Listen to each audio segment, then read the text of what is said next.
में जीना सिखाया था। लेकिन एक टाइम ऐसा आया कि मैंने कुछ मूर्खताएं की, गलतियां की, जिसकी वजह से मेरी उन्नति टूटी। और मैं पूरी तरह जानता हूं, मैं पूरी तरह कन्विंस्ड हूं, आपकी भी लाइफ में ज़रूर ऐसे हालात आए होंगे जब आपको लगा होगा कि आपने भी बहुत कुछ खोया है। अभिषेक, प्रभु की उपस्थिति, वचनों का प्रकाशन, बहुत सारी बातें। एक टाइम ऐसा आता है कि हम एवरी सिंगल डे खुदा को सुनते थे, लेकिन आज हमें स्ट्रगल करना पड़ता है।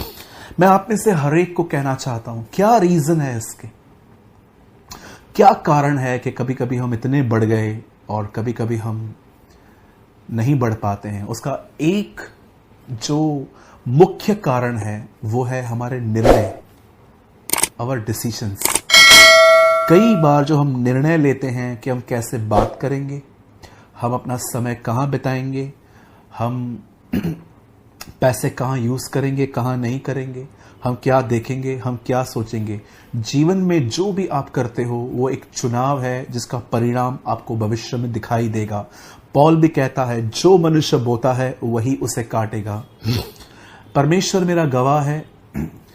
मैं कई बार प्रभु से कहता हूं, प्रभु तू जो मुझे दे रहा है उसके साथ मुझे बुद्धि भी दे, ताकि मैं उन चीज़ों को संभाल पाऊं। आप जानते होंगे कि हमें परमेश्वर ने कई बार हमें उत्साहित किया है कि हम उसे बुद्धि मांगे। याकूब में लिखा है, बुद्धि मांगने वालों को बुद्धि दी जाएगी। इवन नीति वचन में लिखा गया है, मैं बुद्धि, जब खुदावन दुनिया बना रहे थे तो मैं उसकी कारीगर थी।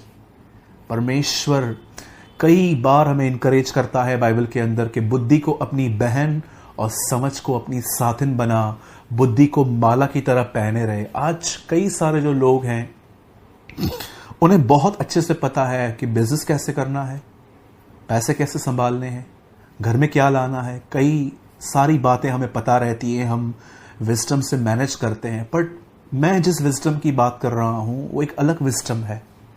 ये विजडम आपको प्रभु के साथ बने रहने में हेल्प करती है। क्या कहा प्रभु ने, तू अपने परमेश्वर से अपने सारे मन, प्राण, शक्ति और बुद्धि से प्रेम कर। आप जानते हो परमेश्वर का प्रेम आप बुद्धि से भी कर सकते हो। बुद्धि आपको अलग अलग रास्ते दिखाती है कि हम परमेश्वर से कैसे प्रेम कर सकते हैं, कैसे उसके और करीब जा सकते हैं। मैं आप में से हर एक को कहना चाहता हूं, मेरे भाइयों, मेरी बहनों, शांत रहिए, अधिक मत बोलिए और परमेश्वर से बुद्धि मांगिए। और बुद्धि आपको सिखाएगी कैसे बात करना है, कैसे बोलना है, क्या सोचना है, कहाँ देखना है। अगर आप एक क्राउडेड प्लेस पे बैठे हुए हो तो किन चीज़ों को सुनना है, किन चीज़ों को नहीं सुनना है। बाइबल मुकद्दस कहती है, परमेश्वर इज़राइल के लोगों को मिस्र से मूसा के द्वारा छुड़ा कर ले आया। एक टाइम ऐसा आया कि जब मंडली में झगड़े, लड़ाइयाँ, अनबन होती थी तो लोग मूसा के पास आके बात करते थे, क्योंकि एक बहुत बड़ी मंडली थी। ये इतिहासकार कहते हैं 20 लाख से अधिक लोग थे। लेकिन सोचिए 20 लाख लोग अगर हर दिन 100 झगड़े भी हो जाएं तो मूसा एक पत्थर पे बैठ के उनकी बातों को सुनता था और उनको समझाता था कि इसमें तुम्हें क्या करना है। एक दिन ये सारी बातें मूसा का ससुर यित्रो देख रहा था और मूसा को उसने बुलाकर कहा कि ये जो तू कर रहा है ये ठीक नहीं है। तू अपने नीचे कुछ लोगों को नियुक्त कर, जैसे तू न्याय करता है वैसे वो लोग भी बैठें, उनकी बातें सुने और उन्हें समझाएं, और जो केस उन्हें समझ में ना आए वो तेरे पास आए। तब मूसा ने उन पे हाथ रखा और उन्हें बुद्धि मिली और मूसा का काम वो करने लग गए। आप सोचिए, मूसा एक परमेश्वर का महान दास था, लेकिन परमेश्वर ने उसे एक व्यक्ति के द्वारा भी बुद्धि दी। आप विश्वास करते हैं कभी कभी परमेश्वर आपको अविश्वासियों के द्वारा भी बुद्धि देता है कि ये कर। एक दिन ऐसा हुआ जब गिदोन ने एक आइडल को, एक मूर्ति को तोड़ा, और जब लोगों को पता चला कि ये गिदोन का काम है, तब वो उसके घर गए और उसके बाप ने दरवाजा खोला और कहा क्या हुआ। तो उन्होंने कहा गिदोन को बुलाओ, उसने बाल के साथ ऐसा किया। तब उसके बाप ने कहा क्या हुआ उसके साथ, तो बोला उसने उनको तोड़ दिया। बोला ठीक है, एक काम करो, उसको भेजो, जिससे उसका झगड़ा है उस व्यक्ति को भेज दो। वो चले गए। अगर बाल की मूर्ति तोड़ी है, बाल आके विवाद करे उससे, तुम क्यों आए हो, उसके बदले तुम क्यों आए हो, और वो लोग चले गए। इवन नए नियम में यीशु मसीह जब एक बहन को जो जमीन पे पड़ी थी, उन्होंने कहा कि इसने पाप किया है, प्रभु ने कहा ठीक है, पहला पत्थर वो मारे जिसने गुनाह नहीं किया है, और सब चले गए। कितने लोग देख पा रहे हैं कि परमेश्वर कैसे अपने लोगों को बुद्धि देता है। यीशु उस समय बुद्धि का उपयोग करते थे। इसे कहते हैं इंसान भी बच गया और व्यवस्था भी पूरी हुई। मैं आपसे पूछना चाहता हूं, क्या आप जैसे परमेश्वर से चीजें मांगते हो, ब्लेसिंग मांगते हो, क्या वैसे ही क्या आप खुदा से विजडम मांगते हो कि प्रभु मैं अपने छोटे छोटे बच्चों को कैसे ग्रो करूं, प्रभु मेरा पति अविश्वासी है, मैं उससे कैसे बात करूं, प्रभु मेरे घर में कोई बिलीवर नहीं है, मैं कैसे इनको ले आऊं, प्रभु मेरे पास बहुत कम पैसे होते हैं, मुझे इसमें जीना सिखा दे। परमेश्वर का वचन कहता है बुद्धि मांगने वाले को बुद्धि दी जाएगी। बुद्धि आपको रास्ते दिखाती है कि आपको कैसे चलना है। मैं आप में से हर एक को इनकरेज करता हूं, परमेश्वर से बुद्धि मांगिए। द बाइबल सेज परमेश्वर देता है, और दूसरी बात, बुद्धि उन्हें मिलती है जो बुराई से दूर रहते हैं। विजडम खुद बात करती है। बाइबल में एक जगह लिखा गया है, मैं बुद्धि बुराई का साथ नहीं देती। अगर एक व्यक्ति बुराई की जिंदगी जी रहा है, गलत काम कर रहा है, और वो खुदा से विजडम भी मांग रहा है, तो बुद्धि कहती है नो, मैं उसके साथ नहीं रह सकती।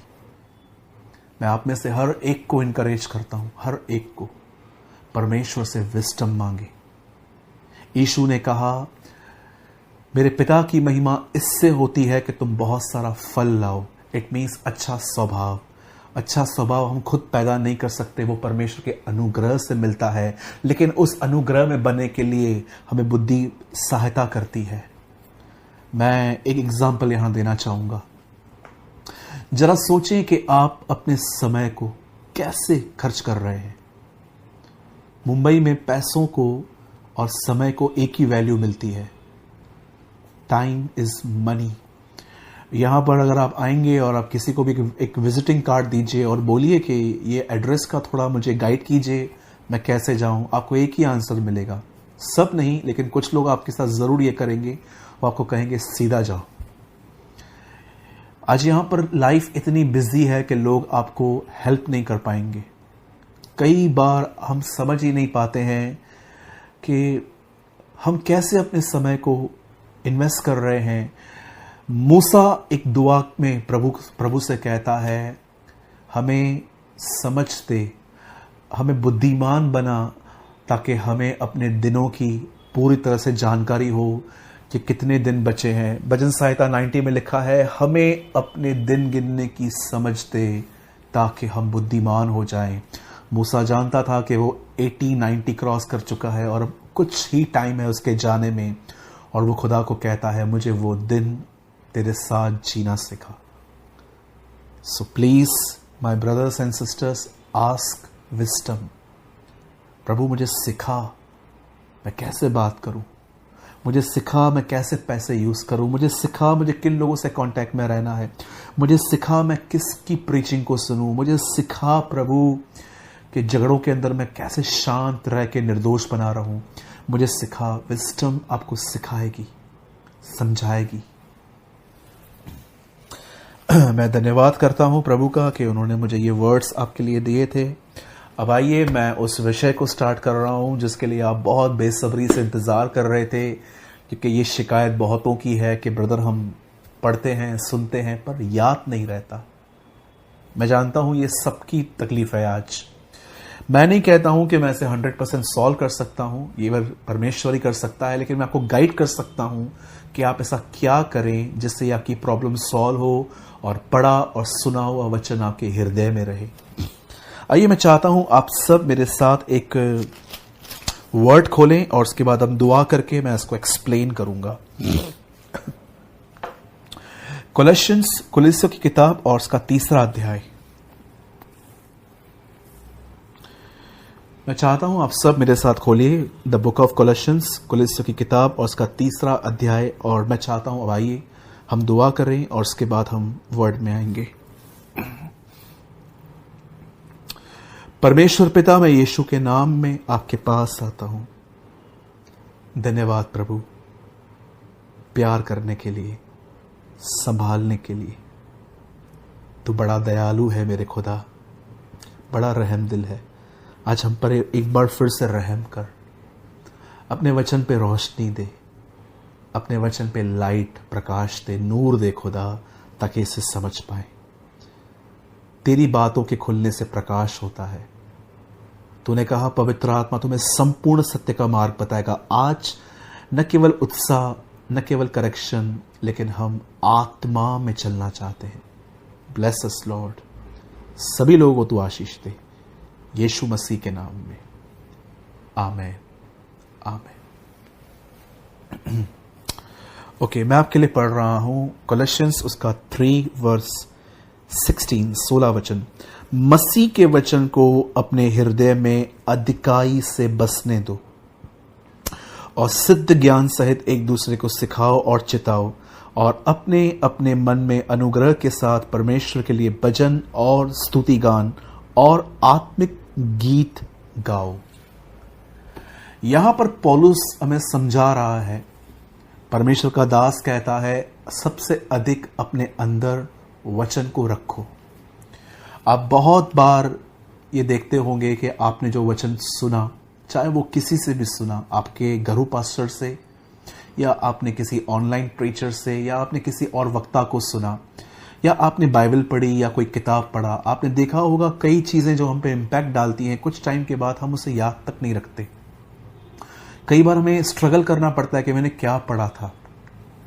मैं आप में से भी अगर बहुतों से पूछूंगा कि आपने एक हफ्ता पहले बाइबल में क्या पढ़ा था, तो बहुत कम लोग बता पाएंगे।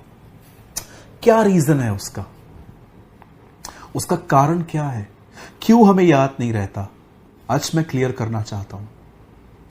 याद रखिए इस चीज को, शैतान एक चोर है। यूहन्ना 10:10 में यीशु ने कहा, चोर किसी और काम के लिए नहीं, चोरी करने, हत्या करने, घात करने, नाश करने, खत्म करने के लिए आता है। याद रखिए, शैतान कभी आपके पैसे नहीं चुराएगा, शैतान कभी आपकी चीजें नहीं चुराएगा।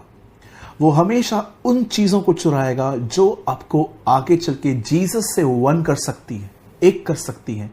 वो कभी भी अर्थली थिंग्स को लेने के लिए इंटरेस्टेड नहीं होता। वो हमेशा एटर्नल वैल्यूज रखने वाली चीजें, जैसे कि अगर आप बाइबल पढ़ रहे हो तो वो ये बात जानता है कि इससे इसका उद्धार हो सकता है। अगर आप दुआ करते हो तो वो ये जान सकता है कि इससे इसके अंदर से गुनाह निकलेगा। अगर आप फास्टिंग कर रहे हो तो वो ये जान जाएगा कि अब ये स्पिरिट में चलना स्टार्ट हो जाएंगे। वो कभी भी आपके ज़्यादा पैसे कमाने, प्रॉपर्टी खरीदने, या तो आपकी नौकरी में आपको प्रमोशन मिला, वो उन चीज़ों से डिस्टर्ब नहीं होता। उल्टा वो जानता है कि कभी कभी ये चीज़ें होने दो तो ये लोग और बिजी हो जाएंगे उस तरफ, बट वो उन चीज़ों पे अटैक करता है जो चीज़ें आपको खुदावन के करीब ले जाती हैं। इसलिए देखिए, आप में से बहुतों को शिकायत होगी कि ब्रदर, जब भी हम प्रभु में बढ़ने की कोशिश करते हैं तब हमें बहुत तकलीफ़ें आती हैं, लोग हमें उल्टी सीधी बातें करते हैं, हमारा दिमाग, हमारा मन अलग अलग बातें खेलता है, गेम्स खेलता है हमारे साथ। यस, ये हर एक के साथ होता है। कई बार आप देखिए, आप प्रभु में बढ़ने की कोशिश कीजिए, आपको ड्रीम्स आएंगे, गलत गलत ड्रीम्स आएंगे, पास्ट के पाप याद आ जाएंगे। इवन जो गलतियां गुनाह आपने किए थे, वो सारी गलतियां गुनाह वापस आने की कोशिश करेंगे आप में, क्योंकि वो जानता है अगर आपने उद्धार पाया तो आप चुप नहीं रहोगे, आप बोलोगे, आप प्रीच करोगे, आप लोगों को बताओगे कि प्रभु ने आपके साथ क्या किया है। तो वह चोर है और वो आपके अंदर से हमेशा वर्ड चुराने की कोशिश करता है। अब आइए मैं एक्सप्लेन करना चाहता हूं कि आप में से बहुतों को, मुझे लगता है आज का जो वर्ड है प्रीचिंग कम काउंसलिंग के तौर पे ज्यादा होगा। Listen to me. बाइबल बताती है, यीशु ने कहा एक किसान है और उसके हाथ में कुछ बीज है, और वो बीज बोने के लिए जब अपने खेत में जा ही रहा था तब उसके हाथ से कुछ बीज गिर गए, और ये एक्चुअली ये वो बीज हैं जो खेत में पहुंचे ही नहीं थे। लिखा है मार्ग के किनारे गिर गए। और उसके बाद जब वो आदमी फील्ड में गया तो वहां पर उसने क्या किया, कुछ बीज वहां पर और उसने डाल दिए, प्रॉपर फील्ड पे डाले, लेकिन उन बीजों को जड़ नहीं मिली। इससे क्या हुआ, जब सूरज आया, जब रोशनी पड़ी तो वो सूख गए, क्योंकि उनको नीचे से कुछ रूट नहीं थी। उसके बाद जब वो आगे बढ़ा तो उसने पथरीली भूमि पे भी कुछ चीज़ें फेंकी जैसे मैं आपको बता रहा हूँ, और उसके बाद आप पढ़ेंगे तो आपको पता चलेगा कि कुछ बीज ऐसी जगह पे गिरे जहाँ पर झाड़ियों ने उन्हें दबा लिया। पहले बीज गिरे मार्ग के किनारे, दूसरे बीज गिरे पथरीली भूमि पर जहाँ पर जड़ नहीं मिली, तीसरे बीज बाइबल बताती है वहां गिरे जहाँ पर झाड़ियों ने उन्हें दबा लिया, लेकिन चौथे बीज बाइबल बताती है वहां गिरे जहां पर उन्हें अच्छी मिट्टी मिली और वो फ्रूटफुल हुए 30, 60, 100। जब यीशु ये बातें बता रहे थे तब आप में से कितने लोग ये बात देख रहे थे? यहां पर फलों का जिक्र नहीं है, यहां पर बीज का जिक्र है। फलों का जिक्र यूहन्ना 15 अध्याय में आया। यीशु ने कहा मेरे पिता की महिमा इससे होती है कि तुम फल लाओ, यदि तुम मुझ में बने रहो तो तुम बहुत फल लाओगे, तुम मुझसे अलग होके कुछ नहीं कर सकते। Jesus is a wise God, वो बुद्धिमान परमेश्वर है। वो ऐसा खुदा नहीं है कि कुछ बोल के अपने ही सर पे वो इस तरह हो जाए कि मैंने क्या किया, ये सब मैंने क्या कर दिया। वो जानता था फल बाद में आएंगे, पहले बीज बोना पड़ेगा। मैं हमेशा अपनी कलीसिया में खड़े होकर कहता हूं जो आप कल काटना चाहते हैं वो आपको आज बोना है। अंकल बिली ग्राम, D.L. Moody, A.W. टोजर, साधु सुंदर सिंह, ये वो लोग नहीं थे जो ऑटोमेटिकली ग्रो करके चले गए। नो, इन्होंने अपने टाइम को वहां दिया जहां पर इन्होंने बीज अपने अंदर डाले, और एक टाइम ऐसा आया जब वो बीज इतना बढ़ने लगा। इवन यीशु ने कहा परमेश्वर का राज्य उस स्त्री के समान है जिसने आटे में खमीर मिलाया और वो खमीर, आटा पूरा खमीर हो गया। यीशु समझाना चाह रहा था कि कुछ लोगों ने वचन को इतना अंदर डाला है कि फिर स्लोली उस पूरे वचन ने उनकी लाइफ को कंट्रोल किया है। जब यीशु ने ये सारी बातें कही तब चेले उससे नहीं समझ पाए, और इवन यीशु ने तो यहां तक कि ये आप ब्लेस्ड हो कि आपको आज ये बातें सुनने को मिल रही हैं। एक दिन जब यीशु के चेलों ने उससे पूछा आप दृष्टांतों में क्यों बात करते हो, यीशु ने क्या कहा? ताकि ये न समझे। आप बिलीव कर सकते हो ये परमेश्वर की मर्जी थी कि कुछ लोग उसके कलाम को न समझे, लेकिन ये उसकी इच्छा है कि आप जितने लोग वीडियो देख रहे हो आप समझ पाओ। फिर चेले बोलते हैं फिर क्या? तब यीशु कहता है उन्हें समझ नहीं दी गई है पर तुम्हें परमेश्वर के वेदों की समझ दी गई है, आप जानते हैं। तब यीशु ने उनको समझाया कि ये मार्ग के किनारे वाले, पथरीली भूमि पर, झाड़ियों में गिरने वाले और 60, 30, 100 ये सब क्या है। पहली बात मैं आपको बताना चाहता हूं, जो बीज मार्ग के किनारे गिरे, मैं पूरी तरह से ये बिलीव करता हूं कि ये रिलीजियस क्रिश्चियंस हैं, स्पिरिचुअल नहीं। इनके नियम हैं, मॉर्निंग में इतनी देर इतनी प्रार्थना करनी है, शाम को इतने से इतनी तक हमें प्रेयर करनी है, इतनी बाइबल पढ़नी है, हर हफ्ते इस दिन पे हमें उपवास करना है। ये नियमों को पालते हैं, लेकिन ये खुदा के साथ कनेक्ट नहीं है। जब हम प्रभु में नहीं थे, इससे पहले भी हम कुछ नियमों को करते रहते थे, हमारा परमेश्वर के साथ कोई संबंध नहीं था। हर मुंह से गाली निकलती थी, हम सब कुछ करते थे लेकिन गालियां भी निकालते थे, गलत गलत कमेंट्स करते थे, लोगों के लिए नेगेटिव बोलते थे। ये रिलीजियस क्रिश्चियनिटी है जो मार्ग के किनारे है, कुछ अंदर नहीं जा रहा, क्योंकि इंटेंशंस क्या है? जस्ट मुझे अपनी रिलीजियस ड्यूटी पूरी करनी है, मैं हर दिन बाइबल पढ़ूंगा, मैं हर दिन दुआ करूंगा, मैं फास्टिंग भी करता हूं, लेकिन खुदा के साथ संबंध नहीं है। आप जानते हो, आप बाइबल को उस तरह भी पढ़ सकते हो जैसे कि आप एक बायोलॉजी की किताब पढ़ रहे हो, एक केमिस्ट्री की बुक पढ़ रहे हो, खुदा के लिए नहीं, जस्ट नियमों को पालना। मैं मुंबई में ऐसे बहुत लोगों को जानता हूं जो बहुत बाइबल पढ़ते हैं, लेकिन जब मैं उनकी जिंदगी को देखता हूं तो मैं साफ समझ जाता हूं कि ये बाइबल रीडर्स हैं पर इनका खुदा के साथ कोई संबंध नहीं है। मैंने अपनी आंखों से देखा है, दिन रात बाइबल पढ़ने वाले लोगों को अपने गुस्से पे कोई कंट्रोल नहीं है, आइस पे कंट्रोल नहीं है, झूठ बोलते हैं, कुछ पैसा कमाने के लिए झूठ बोलते हैं, because they know just Bible, लिखी हुई बातें उनको पता है। यीशु ने, पौलुस ने साफ कहा है, शब्द मारता है आत्मा जलाता है।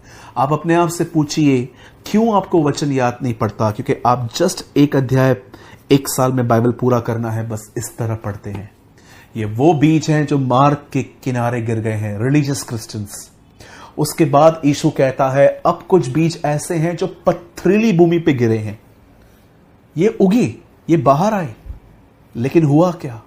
जड़ न मिलने के कारण। आप जानते हैं कुछ लोग सिर्फ और सिर्फ बाइबल तो पढ़ लेते हैं, वचन भी सुन लेते हैं, लेकिन उन्हें जड़ नहीं मिलती। इट मीन्स ये वो लोग हैं जो मीटिंग तक सीमित हैं। मीटिंग को बड़े ध्यान से सुनेंगे, नोट्स भी बनाएंगे, लिखेंगे, हर चीज को ध्यान से सुनेंगे, लेकिन मीटिंग पूरी होने के बाद कभी भी ये लोग उस वर्ड के बारे में सोचते नहीं हैं कि मैंने क्या सुना। इमाउस के मार्ग पे दो चेले आपस में बात कर रहे थे कि यीशु कहां गया, मरा तो था, लेकिन इन औरतों ने, मरियम मगदली ने आके कहा है वो जी उठा है, ये कैसे होगा? जब वो यीशु के लिए बात कर रहे थे तब यीशु उन पे प्रकट हुआ और यीशु ने उनके मुंह की बातों को एक्सप्लेन किया कि क्या है। कुछ लोग सिर्फ और सिर्फ मीटिंग अटेंड करने तक सीमित रहते हैं कि मैं आज वीडियो आएगा मैं देखूंगा। कुछ लोग नोट्स बनाते हैं, मैं इनको कंडेम नहीं कर रहा, बहुत अच्छी बात है, लेकिन कितने लोग हैं कि सुने हुए वचन को बाद में मेडिटेट करते हैं? मैं अक्सर जूम मीटिंग्स में लोगों को नोट्स बनाने के लिए कहता हूं और मैं उनको इनकरेज करता हूं मीटिंग पूरी होने के बाद इन नोट्स को पढ़ो। मेडिटेट करना बहुत इंपॉर्टेंट है। द बाइबल सेज, परमेश्वर का वचन कहता है कि अगर हम दिन और रात परमेश्वर के वर्ड को मनन करें, उसके बारे में सोचें, तो जानते हैं क्या होता? द बाइबल सेज हम एक ऐसे पेड़ बन जाएंगे जो अपनी ऋतुओं में हमेशा फलेगा, क्योंकि उसकी जड़ें पानी में है। कुछ लोग मार्ग के किनारे तक सीमित हैं, सिर्फ और सिर्फ रिलीजियस क्रिश्चियनिटी, बाइबल पढ़नी है, प्रेयर करनी है, नियम पालन करना है। लेकिन ये क्रिश्चियंस एक स्टेप आगे हैं, ये बहुत प्यार से सुनते हैं, समझते भी हैं, लेकिन मीटिंग पूरी होने के बाद उसके बारे में सोचते नहीं है कि ये वर्ड जो मैंने आज सुना, मैं इसको कैसे अप्लाई कर सकता हूं लाइफ में। थर्ड, कुछ ऐसे हैं जो सुनते हैं, समझते हैं, मेडिटेट भी करते हैं, लेकिन एक टाइम ऐसा आता है कि वो दूसरी बातों में इतना घुस जाते हैं कि उनके अंदर सारा वचन दब जाता है। वहां लिखा गया है संसार की चिंता, धन का धोखा वर्ड को प्रेस दबा देता है। सोचिए शैतान कितना डरता है इस वचन से कि वो हर संभव कोशिश करता है कि वर्ड में ये लोग फ्रूटफुल ना हो। आप सोचिए, अगर आपने एक दिन बाइबल पढ़ी, या तो आपने किसी को सुना और उसके बाद आपने मेडिटेट किया, मनन किया, आपने दुआ भी की, लेकिन अचानक किसी ने आपको कहा कि ये बहन, ये फलाना व्यक्ति आपके लिए कुछ बोल रहा था और आप अचानक ये सोचने लग गए कि उसने मेरे लिए ऐसी क्यों बात की। यहाँ क्या लिखा है? संसार की चिंता और धन का धोखा वचन को दबा देता है। संसार की चिंता, अपनी चिंता नहीं कि मेरे घर में क्या क्या पड़ा है, क्या नहीं है। संसार की चिंता कि ये मेरे लिए ऐसा क्यों बोलते हैं, वो मेरे लिए ऐसे क्यों बात करते हैं। यीशु कहता है ये चीजें वचन को दबा देती हैं। ये रीजंस हैं कि वर्ड हमें याद नहीं पड़ता, क्योंकि हमारा ध्यान कहीं और है। और अब चौथे लोग जो यीशु ने कहा, ये वो हैं जो 30, 60, 100 गुना। आप जानते हो ये एक्चुअली कैसे लोग हैं? ये पढ़ते हैं, मनन भी करते हैं, और उसके बाद ये इस वर्ड को अपने हृदय में रखते हैं। जानते हैं कैसे? 12 साल की उस स्त्री के बदन में से लहू बहता था। मरकुस, मत्ती, लूका, तीनों जगहों पे इसका जिक्र है। आप आराम से पढ़िए इन तीनों जगहों पे जाके। जो बहन 12 साल से थी, एक जगह लिखा है वो अपने